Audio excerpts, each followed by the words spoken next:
Hi అందరికీ ఈరోజు Sunday కదా. సండే స్పెషల్ వంటలు ఎంతవరకు వచ్చాయి. ఈ రోజు అయితే నేను మార్నింగే ఇడ్లీ విత్ టమోటో చట్నీ చేసుకున్నాను. నాకైతే మోస్ట్ ఫేవరెట్ అనమాట. చాలా రోజులు అయిపోయింది టిఫిన్ చేసుకుని. సో చక్కగా టిఫిన్ తినేసేసరికి మా మామ అయితే పండు కప్పు చేపలు తెచ్చేసాడు. చాలా వరకు చేపలు అంటే పులుసే పెట్టుకుంటూ ఉంటారు కదా, కానీ గోదావరిలో అడగండి ఒక్కొక్క చేపని ఒక్కొక్కలా వండుతాం. పండు కప్ప ఇగురు ఉంటుంది అందులో, చాలా బాగుంటుంది. మీరు ఎప్పుడైనా ట్రై చేయకపోతే ట్రై చేయండి. ముళ్ళులు కూడా చాలా తక్కువ ఉంటాయి. ఇవి మా ఊర్లోనే దొరకడం కష్టం అనమాట, చాలా రేర్. కానీ ఇక్కడ కుకట్పల్లి మార్కెట్లో అన్ని చేపలు అవైలబుల్ ఉంటాయండి.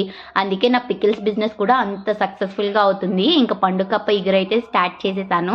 ఆల్మోస్ట్ కర్రీ కూడా దగ్గరకు వచ్చేసింది. కర్రీ వండేసిన తర్వాత ఈరోజు మా ఇంట్లో గెస్ట్లు కూడా ఉన్నారు. సో ఆ ఒక్క కర్రీ ఏం బాగుంటుందని ఇగురులోకి చింతపండు రసం అయితే భలే ఉంటుంది కదా, ఒక పక్కన రసం కూడా పెట్టేశాను. ఈరోజు చాలా పీస్ఫుల్ డే అనమాట. ఎలాంటి పచ్చళ్ళ హడావిడి లేదు, అన్నీ డెలివరీ ఇచ్చేసాను. చక్కగా అన్నం కూర చారు పెట్టేశాను.